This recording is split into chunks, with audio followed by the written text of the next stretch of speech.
And good morning everyone. सुबह की ठंड में आप सभी का स्वागत है। आज हम डिस्कस करेंगे कुछ इम्पॉर्टेंट कॉन्सेप्ट्स एंड क्वेश्चंस जो वेक्टर से रिलेटेड हैं, जो आपके different competitive exams like DTRPL, HTET, PGT, NDA, CDS में पूछे जाते हैं। ये क्वेश्चंस सभी एस्पिरेंट्स के लिए बहुत ज़्यादा इम्पॉर्टेंट है और ये क्वेश्चंस उनके लिए भी इम्पॉर्टेंट है जो अपना बेसिक स्ट्रॉन्ग करना चाहते हैं। क्लास 12th का जो एग्ज़ाम देंगे बोर्ड्स का, उनके लिए भी ये क्वेश्चन बहुत ज़्यादा यूजफुल हो जाते हैं। तो आइए देख लेते हैं आज की क्लास का पहला question. Find the projection of the vector on this vector. देखो, इसका एक फॉर्मूला होता है। फॉर्मूला क्या होता है?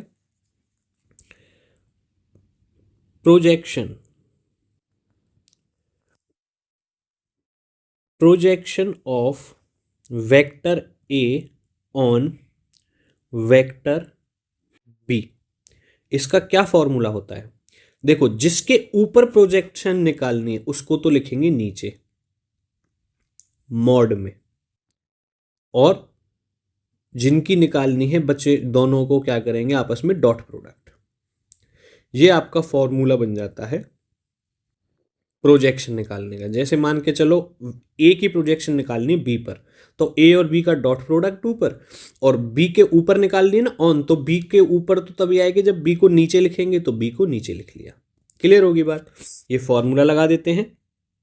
ए वेक्टर आपका ये मान लेते हैं, बी वेक्टर ये मान लेते हैं, क्योंकि इसी के ऊपर आपको लगानी है। तो वेक्टर ए आपका हो जाएगा i cap plus 3j cap plus 7k cap. Vector b आपका क्या हो जाएगा? 7i cap minus j cap plus 8k cap. अब ए डॉट बी कितना हो जाएगा आपका? डॉट प्रोडक्ट इसकी मल्टीप्लाई इसके साथ, आई वाले कॉफिशिएंट की आई के साथ, 7 आ गया। आई जे कैप हट जाता है जब डॉट प्रोडक्ट निकालते हैं, -3 प्लस 56। ठीक है, तो 56 में अगर मैं 7 प्लस करूंगा तो कितना आ जाएगा? 64। 64 में से 3 61 ही आएगा ना। 56 प्लस 7 कितना हुआ ये देखो, 60 हो गया। 60 में 3 प्लस करो, 63। 63 में से 3 गया तो 60 आ रहा है। ए डॉट बी आपका कितना आ गया? 60। अब बी का मॉड भी निकालना है।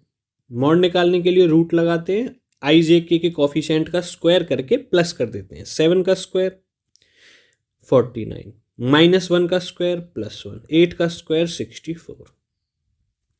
49 और 150 हो गया, 50 और 60 110, 110 और 4 और है 114 आ गया, रूट 114। ओके की रिपोर्ट। अब रूट 114 को मैं क्या लिख सकता हूं? 114 का प्राइम फैक्टराइजेशन कर लो। इसमें तो पेयर ही नहीं बन रहे, तो इसको हम एज इट इज ही छोड़ देंगे, है ना। अब ये वैल्यू हम कहां पे पुट करने वाले? यहां पे। तो projection of a on b, vector a on b is equal to a dot b 60 divide by root 114। यही आपका क्या हो जाएगा? आंसर। क्लियर हो गया? तो इस टाइप के क्वेश्चन को पेपर में नहीं छोड़ना है, कर डालना है। ओके, चलते हैं अगले क्वेश्चन पर। देखिए, एक और क्वेश्चन में लेके आया हूं जिससे आपकी क्या हो जाए, अच्छे से प्रैक्टिस हो जाए।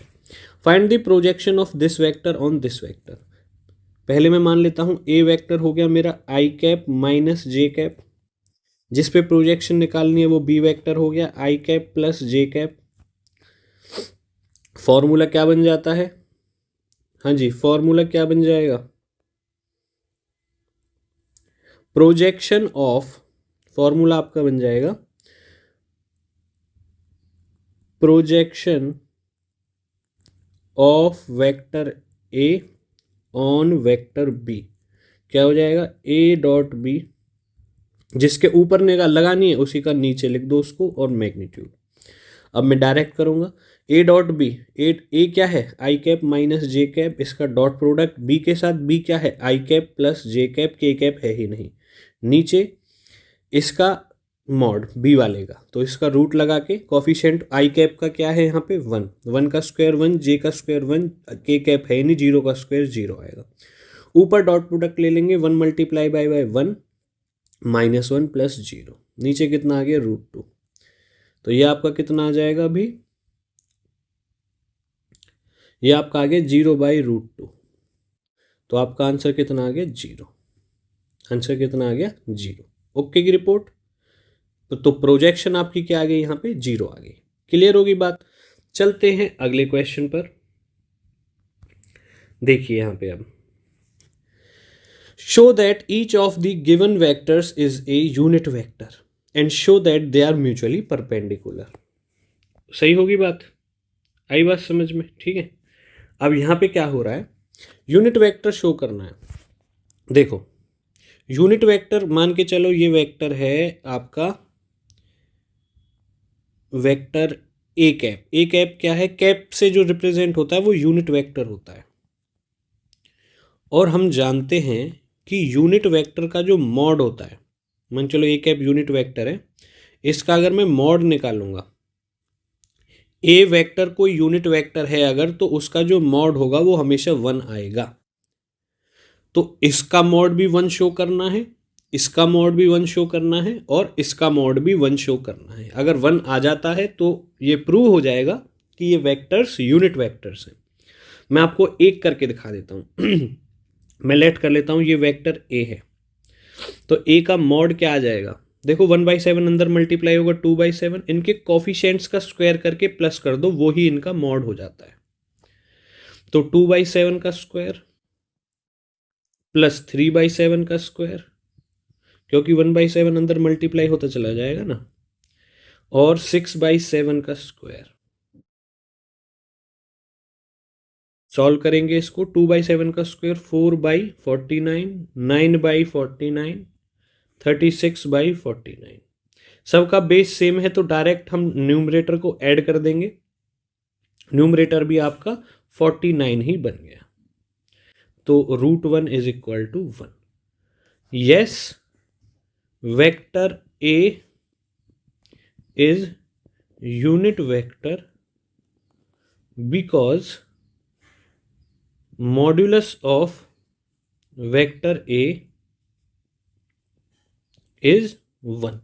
ऐसे ही इसका भी 1 आएगा, इसका भी 1 आएगा। ये बात तो क्लियर हो गई। अब उसने ये भी बोला है कि भाई ये भी बताओ that they are mutually perpendicular. जब दो वेक्टर आपस में परपेंडिकुलर होते हैं, व्हेन टू वेक्टर्स, मान के चलो इसको वेक्टर बी बोल देता हूं, इसको सी बोल देता हूं, when two vectors a comma b are perpendicular then a dot b क्या होता है 0, उनका डॉट प्रोडक्ट क्या हो जाता है 0। ऐसे ही अगर B और C परपेंडिकुलर हैं तो B डॉट सी क्या हो जाएगा 0। अगर C और A परपेंडिकुलर हैं तो A डॉट सी लिख लो या C डॉट ए लिख लो, बात एक ही, C dot a is equal to 0। तो हमें इन vectors vector A, B and C को परपेंडिकुलर, म्यूचुअली परपेंडिकुलर शो करने के लिए ये कंडीशंस शो करनी पड़ेंगी। आगे बात समझ में। इनमें से भी मैं आपको एक करके दिखा देता हूं, ठीक है। मैं आपको एक करके दिखा देता हूं। यहां पे देखिए, अब यहां पे ए डॉट बी है ना, तो ए वेक्टर ये हो गया, बी वेक्टर ये हो गया, इनका डॉट प्रोडक्ट लेना है। पहले मैं वेक्टर लिख देता हूं, ये हो जाएगा 2/7 आई कैप प्लस 3/7 जे कैप प्लस 6/7 के कैप। इसका डॉट प्रोडक्ट लेना है, 3/7 आई कैप माइनस 6/7 जे कैप प्लस 2/7 के कैप। डॉट प्रोडक्ट में आई जे के कोरस्पॉन्डिंग कॉफिशिएंट्स को मल्टीप्लाई कर देते हैं और आई जे के कैप गायब हो जाता है। तो 2/7 की 3/7 से मल्टीप्लाई की 6/7 माइनस 18/7 प्लस 12/7। ऊपर आ गया एलसीएम लेने की जरूरत नहीं है, डिनोमिनेटर सेम है, तो ऊपर 0/7 आ गया। कितना आ गया जी, और देखो 0 ही तो आना था। This implies vector a and vector b are mutually perpendicular. आगे बात समझ में? तो ए और बी यहाँ पे क्या हो गए, परपेंडिकुलर हो गए। ऐसे ही आप बी और सी का प्रोडक्ट ले लो, और सी और ए का, इनका भी 0 ही आने वाला है। ओके की रिपोर्ट है। ठीक है, चलते हैं अगले क्वेश्चन पर। इस कॉन्सेप्ट में हम सीखेंगे कि एंगल कैसे निकालते हैं दो वेक्टर्स के बीच का। दो वेक्टर्स के बीच का एंगल कैसे निकलता है। देखो, we have to find the angle between these two angle vectors. तो हम इसको वेक्टर ए मान लेते हैं, इसको वेक्टर बी मान लेते हैं। So angle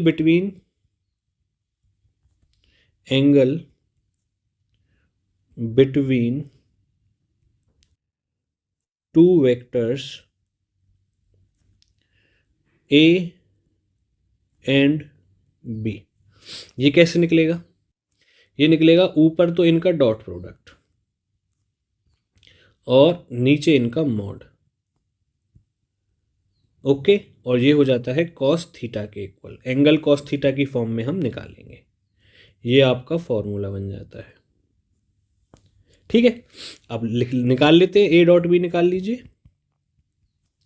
A dot B इसकी इससे मल्टीप्लाई, तो ये आ जाएगा आपका 3 + 4 + 3। मैं बता चुका हूँ आपको डॉट प्रोडक्ट कैसे निकालते हैं। I1 की मल्टीप्लाई 3 से, -2 की मल्टीप्लाई -2 से, 3 की मल्टीप्लाई 1 के से, क्योंकि के सामने कुछ नहीं है। ये आ गया आपका 10। Mod of a multiply mod of b, ये कितना आएगा? मॉड ऑफ ए निकाल लो पहले। √1² -2 का स्क्वायर 4, 3 का स्क्वायर 9। आगे चलो, 3 का स्क्वायर 9, -2 का स्क्वायर 4, 1 का स्क्वायर 1, तो ये कितना आ गया? √14 मल्टीप्लाई √14, मतलब 14 ही आ जाएगा। ओके, अब इस फॉर्मूले में वैल्यू पुट कर देंगे। तो कॉस थीटा क्या बन गया आपका? कॉस थीटा आपका बन गया, ए डॉट बी कितना है? 10 डिवाइडेड बाई 14। और अगर थीटा की वैल्यू पूछेंगे तो कॉस इधर उठ के आ जाएगा, इनवर्स में हो जाएगा। कॉस इनवर्स 10/14, और यही आपका क्या हो जाएगा? आंसर हो जाएगा। समझ में आए तो प्लीज़ वीडियो को लाइक ज़रूर करें। ठीक है, इसी तरह से आप एंगल भी निकाल सकते हो। एक और क्वेश्चन देख लेते हैं एंगल के ऊपर ही। इसमें सारी चीज़ें आपको परोस के दी हुई हैं, ठीक है ना। Find the angle between two vectors जिनका मैग्नीट्यूड विद मैग्नीट्यूड्स। कितना मैग्नीट्यूड गिवन है आपको? वेक्टर ए का मैग्नीट्यूड गिवन है। देखो गिवन है, ये चीज़ें गिवन है ना। वेक्टर ए का मैग्नीट्यूड है आपके पास √3।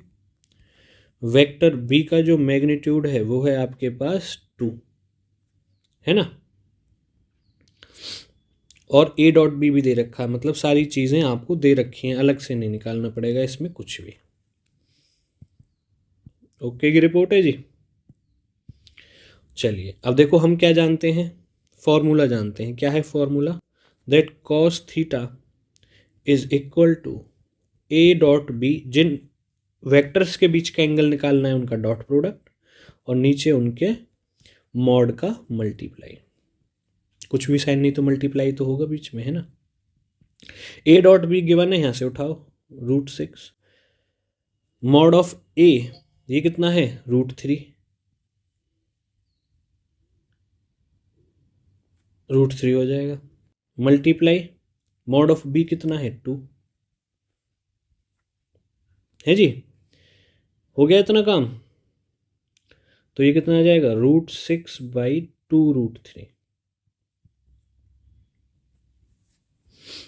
ओके, इसको और कैसे लिख सकते हो? ऊपर √2 मल्टीप्लाई बाई √3, नीचे √2 मल्टीप्लाई बाई √2 मल्टीप्लाई बाई √3। √3 से √3 कैंसिल, √2 से √2 कैंसिल। ये कितना आ गया? 1/√2। Cos theta is equal to 1/√2। Theta की वैल्यू कॉस पे 45 डिग्री पे 1/√2 होती है। साइन और कॉस की जो सेम वैल्यू 1/√2 होती है वो 45 पे होती है। तो यहाँ से थीटा की वैल्यू कितनी आएगी 45 डिग्री, और यही आपका क्या हो जाएगा यहाँ पर आंसर हो जाएगा। समझ आई बात? समझ आई तो वीडियो को लाइक ज़रूर करें। तो यही आज की क्लास रहेगी। इसमें हमने सीखा कि एंगल कैसे निकालते हैं, 2 क्वेश्चन मैंने आपको कराए यहाँ पे, ठीक है, कि एंगल हम कैसे निकाल सकते हैं, और हमने सीखा प्रोजेक्शन कैसे निकालते हैं। ठीक है, ये देखो इसमें हमने सीखा कि प्रोजेक्शन कैसे निकलेगी, सो दैट नहीं, इसमें यूनिट वेक्टर्स का किया हमने कि यूनिट वेक्टर कैसे प्रूव करते हैं, और 2 वेक्टर म्यूचुअली परपेंडिकुलर है उसको कैसे प्रूव करते हैं, ये हमने इस क्वेश्चन में सीखा। उसके बाद हमने प्रोजेक्शन निकालनी सीखी, फाइंड द प्रोजेक्शन, एक वेक्टर की दूसरे वेक्टर पर प्रोजेक्शन कैसे निकालते हैं। ठीक है, फिर हमने सीखा एक और क्वेश्चन किया प्रोजेक्शन पे। क्लियर होगी बात? तो आज के लिए इतना ही। अगर आपको वीडियो अच्छी लगी तो लाइक करें, चैनल को सब्सक्राइब करें, शेयर करें अपने पढ़ने वाले फ्रेंड्स के साथ जिनके लिए वीडियो यूजफुल हो सकती है। मिलते हैं आपसे अगली वीडियो में, तब तक के लिए take care and bye bye.